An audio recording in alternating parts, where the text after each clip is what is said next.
Hello, everybody, and welcome into another draft preview show here at the Hockey Writers. Our first year doing this. We're going to go through a few teams before the draft, and we're doing the Carolina Hurricanes today. And I've got Zach Martin, who's been on many videos. Already had season previews, playoff previews.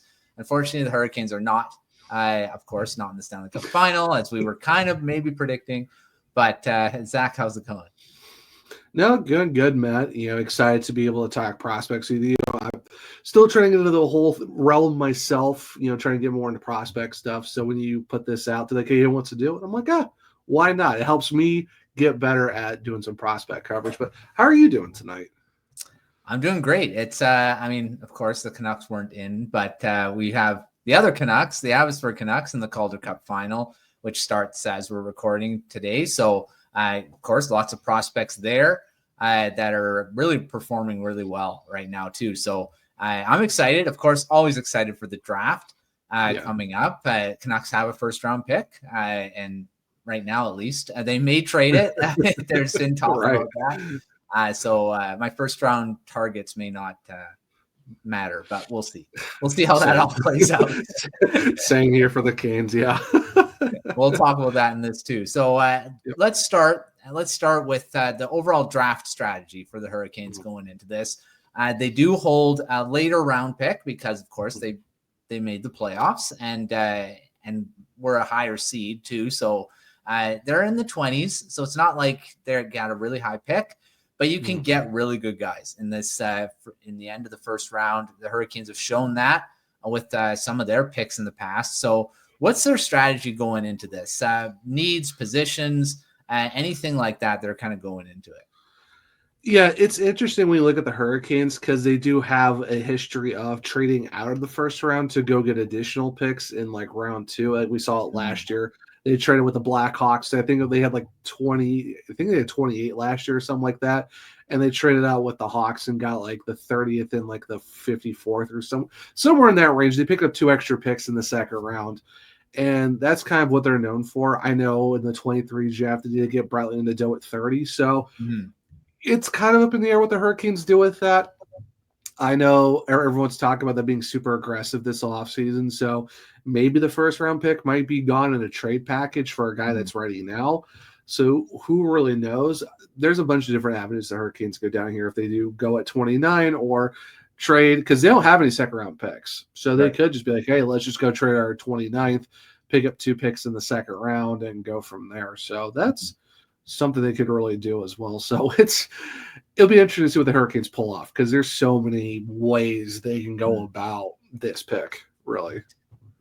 Definitely. And when you're looking at the later, like you say, the later round pick, you say package it and get a couple other ones. And some of these guys, they fall into the second round early on and they're first round talent and they just get pushed down. So they might be a second round pick, but end up being better than maybe a first rounder. So that's definitely something they could do, get 2 players rather than 1. And but we'll see. Right now they do hold it. So let's talk about some first round targets you've got in mind for the Hurricanes. I know you did a few pieces, so check those out if you haven't read them already. But any ones that you really want the Hurricanes to look at or that you really think they will? Yeah, I know a lot of people have been talking about Colin Potter from Arizona State. I know Scott Wheeler and a bunch of those guys from the Athletic have talked about him. He's an okay player. I wouldn't be upset if they do go get him. I know he's a little bit on the shorter side. I know we have a lot of guys who are 5'9", 5'10", 5'11" on the Hurricanes. So it's kind of like, okay, another guy in that range. He wouldn't be a bad pick. But like you said, Matt, I did do some articles. And for me, I would really love if they picked up Cole McKinney from the USA National Development Team. 6-foot kid, right shot center, did pretty well, all things considered. 24 goals, 55 points in 51 games. And he's going, as of now, he is committed to go to Michigan in the NCAA. And I think he really fits that mold of what makes a Carolina Hurricane because he's got a great 2-way game. He's got a great motor. He is a strong forechecker, a penalty kill specialist. And that's kind of crazy to think about, too, when you look at how many points and goals he had this season just for the U18 team. And then he even played well for the World Junior team as well, got a couple big goals during the tournament as well.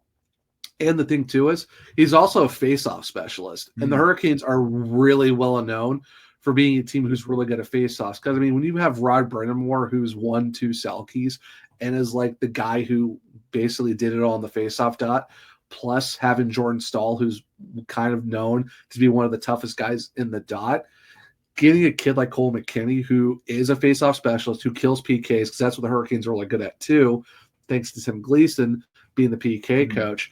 I think he fully embodies what makes a Carolina Hurricane, all things considered. So he is definitely someone I would really love for them to have. Like I said, Colin Potter is not a bad option as well. And like we talked about, if they do trade back out of 29 to go to the get some early second-round picks, there's a good shot Cole McKinney could go early second round too. So you could still get him while picking up 2 picks as well. But if they can get him in the first round or even early second, I think that'd be a great spot to get him. Another guy I do really like, it's actually one of McKinney's teammates. It's Jack Murtaugh, same program. Still another 6-foot kid, left winger, 200 pounds, 20 goals, 46 points in 47 games. Another guy who's a great two-way player, really good motor, great two-way game as well. Gives you a little something extra as well. So I think, one of those 2 guys, if you really look at first round picks, those 2 really wouldn't be bad at all. I think that's who I would kind of look at to be someone to go after. And another guy that I think would be another good one too is Milton Gastrin out of Sweden. He's supposed to go to Modo this upcoming season as well. Another great face-off guy, two-way. He's a left shot center.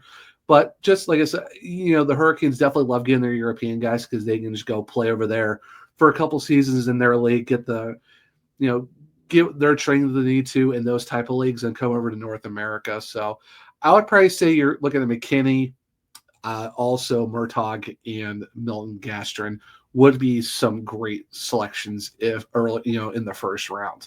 Possibly late second, depends. I know Gastrin might go earlier in the first round, but if he falls around that area, wouldn't be a bad either. But if I had to pick one guy that I would love to have him with the Hurricanes, give me Cole McKinney. Yeah, you mentioned the faceoffs. That being strong in faceoffs so early on, before you even make it to the pro leagues, it's really it's a substantial thing. I know Bo Horvat was really good in junior at faceoffs already, and look what he is in the NHL. He's really good at faceoffs. So something that you can see if they're developed that already, that's going to translate. 100%. Everyone needs them. You need guys to win faceoffs. So. Yeah, and like I said, and doing that and being that type of guy as a PK specialist too, that would be massively huge to go get a guy who's a skilled player in both of those categories. That's someone that you're like, okay, he might be maybe like I said, early, like late first, early second. That's a guy you really take a shot for and see what he can do. And plus, we all know Michigan as of late have a lot of good guys coming out of that program. Zach Werenski, Cole Sillinger, Adam Fantilli. So Michigan knows how to produce some of these guys. Yeah, so not bad at all. Yeah, anyone that goes to Michigan, you're probably going to have a good chance of getting an NHL player out of there for sure. So, definitely. All right, let's jump past the second round because right now the Hurricanes have no picks there. So let's go to the third and fourth rounds. This is where you can start maybe throwing some darts and seeing if you hit something, because the probability of these guys making it to the NHL very low, but you do see some of these guys may actually get to the NHL. So I mean, they're not wasted picks. And the Hurricanes are really good at picking guys in these later rounds where they come out of nowhere. All of a sudden you're like, oh, the Hurricanes have another great prospect, and they were drafted not in the first round. So this is an important part of the draft for the Hurricanes. So who do you have your eye on here? And like you said, that's a really good question of who do you really go for here in some of these rounds and stuff like that. I think for me, it's like I said, the Hurricanes really like their guys who are maybe out of Europe, or maybe you might grab someone in Western Canada and stuff like that. So it's a lot of interesting options here. But I would say if there's a potential guy in the third round, I would really kind of look at is out of Swift Current. and that's Luke Mistelbacher, if I'm pronouncing his name right. 5'11" kid, 196. In 67 games as a right winger, how about 42 goals and 93 assists? You'll gladly take that. Don't know very much about him outside of just like the normal, profile previews that we do at the Hockey Writers, but just looking at some names, kind of getting a general idea, I think he would be a great option as well. Because like I said, the Hurricanes love guys that come out of Western Canada. I mean, Seth Jarvis. They got Logan Stakehoven, who also played for Kamloops. Some about the Western Hockey League, they just really know how to make guys be tough in the two-way game. So he's probably one I'm kind of looking at. Another third-round selection. I think someone who might fit the bill, someone who could possibly do some with the Carolina Hurricanes. I'm not really sure what that could look like, but I would say Topias Heinonen out of Finland. He played for Joker last season. 5'10", 172, a little bit, leaner, but guys can always bulk up. A left shot center, someone who I think could possibly do something, or even Hugo Osteen out of Obero, out of Sweden. Now this kid, 6'2", 188, that's not a bad size to have to get some size as a center. 67 points in 47 games, not bad at all. To get someone who can, when you face off, score goals and throw some hits as well. That is someone who I really could see, possibly make some noise as they go on. And then Hurricanes love getting defensemen. Yeah. That's just, they are not afraid to stock up on defensemen. There's one guy I'm really looking at out of from London Juniors. That is Carl Otto Magnuson. How about this, Matt? 6'7", 223, a left shot shooting defenseman. Jeez. Yeah. Yeah, I mean, hey, you want to talk about body and size? Hey, everyone needs a good defensive defenseman who can, throw some weight around, and it's a big guy. Why not take a shot at some size? And Magnuson wouldn't be a bad option. So those are kind of like the few names that I'm kind of being like, they could do some in the third and fourth round. But like you said, it's kind of a shot in the dark. But hey, they got Jacob Slavin in the fourth round, so anything is possible. Yeah, well, that's what I say. They have hit on a few of these guys that I mean, Sebastian Aho, I think, was a second-round pick, wasn't he? He was a second rounder, and even some people thought that was a stretch pick for him. More, they picked him up in like I think early 30s. Yeah, or in that range of the second round. So yeah, even they said that was kind of like I don't know about that pick, and worked out pretty well. Yeah. Definitely. These guys are. I mean, I want to say they could maybe look at a guy like Cam Schmidt because they love the undersized guys, but Schmidt probably would be a second round pick. So looking at these smaller guys that the Hurricanes seem to really like grabbing, anyone on the undersized is probably a target. I mean, they always love those guys, so. They do, and that's why I kind of I try to mix in some of the guys around like the 6 foot 5'11" range, but it never hurts to go to like the 6'2", maybe the 6. I know Carl Otto is kind of like one of those anomaly guys. Like the dude 6'7", will they take him? I doubt it, but hey, you never go wrong with a big defenseman. You need one of those guys eventually. But yeah, that's just. Well, one thing about the Canes is, somewhere around there. I mean, I know I did a piece on if they could go back to the center, who they would select. So there are some, guys around those height ranges too that I said if they do trade back, other good possible names in the second round. But we'll talk. That's our final thing. We'll talk about trades a bit, but right. I'll give you. This is the end part, 6th and 7th round. The Hurricanes have a couple. Picks in the 7th. What is that? 2 picks in the 6th round and a pick in the 7th. So I mean, this is really where you're just throwing shots in the dark. Maybe you'll hit something, maybe you won't. There are a lot of 6th and 7th rounders that make it, but like always, there are ones. So anyone here that you're looking at?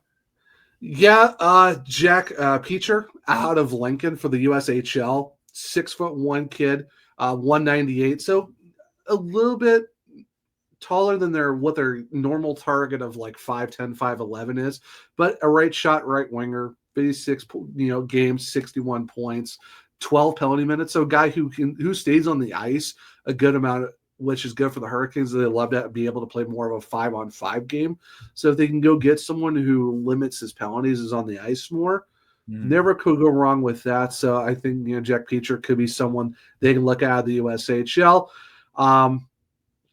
Possibly another guy I would not be upset with if they, kind of went in this direction of going for a guy that could maybe do something. And that is Oliver Grullo out of St. John's, out of the QMJHL, 6'1", 192 left shot center. Another possible guy to pick up. 7th round, yeah, like you said, Matt, this is kind of like, all right, where are we going here? I would say Gavin Garland out of Tri-City out of the WHL. This is where you look at your 5'9", 183 right shot right wingers. But hey, 42 points in 54 games. Not bad for out of the Western Hockey League out of Tri-City. And then one last guy kind of looking at out of Dubuque, out of the USHL. How about Gavin Cornforth, 5'9", 166 right shot right winger. So guys a little bit smaller on the size, but have produced some points and could maybe give them a little bit of extra speed, a little bit of finesse, which you can never go wrong with, because we all know this league is becoming very skill based.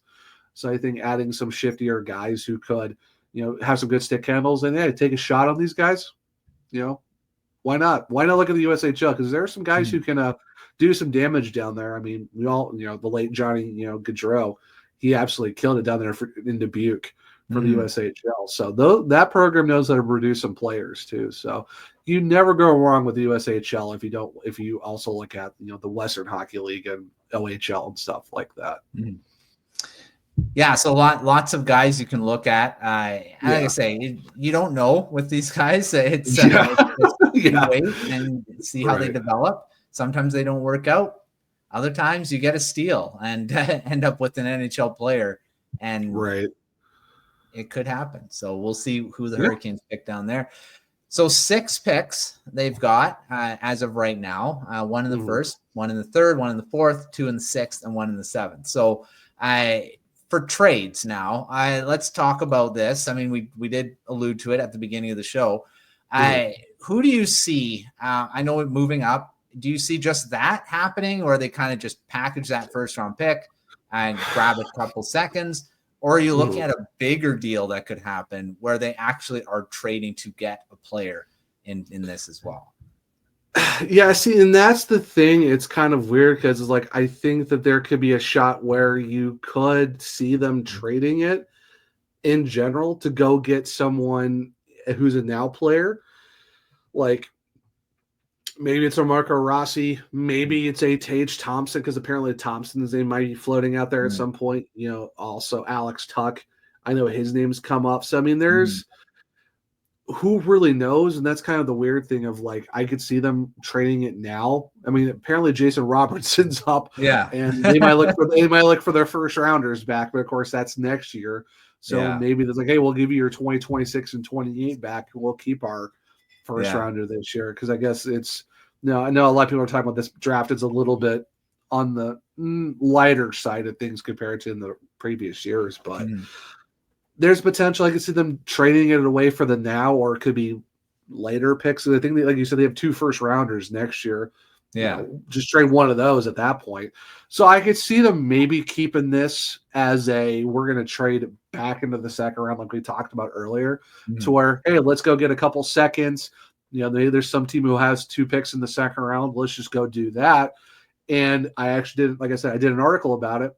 Seattle has 2 picks in the second round, and there's one at 38 and one, I think it's like 57 overall, which I'm like, I know Boston does have 2, but who knows with Boston at this point? They might just keep their picks, and I think they're a little bit later. So, hey, if the Hurricanes trade with Seattle, get 38 and 57, Seattle's got the 8th overall pick. Hey, we'll give you 29. You can still get your guy. And then maybe the Hurricanes pick up a couple seconds. So I can see them doing that. And I do have some, guys I would not be upset about if they went and go trade back for the second round. That could potentially work there. So I think that might be the most likely scenario. Is it might not be part of a trade. It could be, a 2026 and 28 first rounders, but I think the 25 first could be a more of a we'll trade back and get a couple seconds and work it, would get us up to about 7 picks instead of just having 6. But at least you have some second rounders. So yeah, 2 more of a chance these guys will make it to the NHL than later rounds. And I mean, you get 2 chances instead of the 1. Yeah, that's gonna be interesting to see. I mean, those are the boring trades. We all don't love them, but these are ones that do happen quite often on the draft floor. And I say trades on the draft floor. It's not going to be that way because the GMs are not there. But it's one of those things where it's I think this will be the first time we're gonna be, how are these trades gonna work out with guys having to do a lot more phone calls rather than just hey, I'm gonna walk over to this table, or we might do calls at the table. Now it's like, okay, we need to call this guy in a different time zone. How is this gonna work out and all this other stuff? So I have no idea how it's gonna work out. And plus, like, when's the last time we had a really big trade on draft day? Like, you don't really see a lot of super. I mean, I know Jay gets like they're always before the draft. The draft actually happens. I remember the Roberto Luongo trade, where the Canucks traded Luongo back to the Panthers. That happened the night before. So it's like, and I know I think Jay Gensel's rice to Tampa Bay was like, I think it was like day 2 or something like that, where it was just kind of like, all right. It wasn't really that much of a shocker. It was just like, all right, they got a 3rd rounder, which is this year.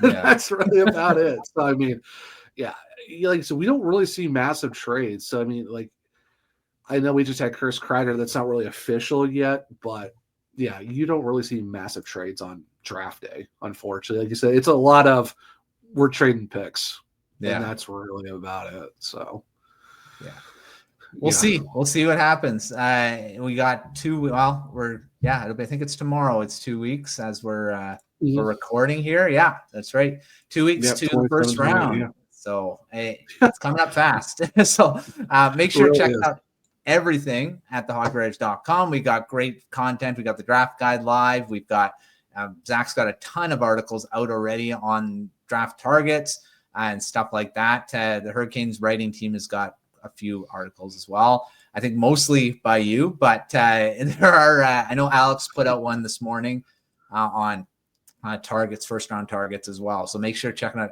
all that fun stuff over at thehockeyridge.com. We got a bunch of other videos that you can take a look at as well, and mock drafts and all that fun stuff. So check that draft guide out because there's a lot of content in there. Prospect profiles over on 150 of those. So lots of reading. So make sure you're checking everything out. And until our next draft preview video, we will see you next time.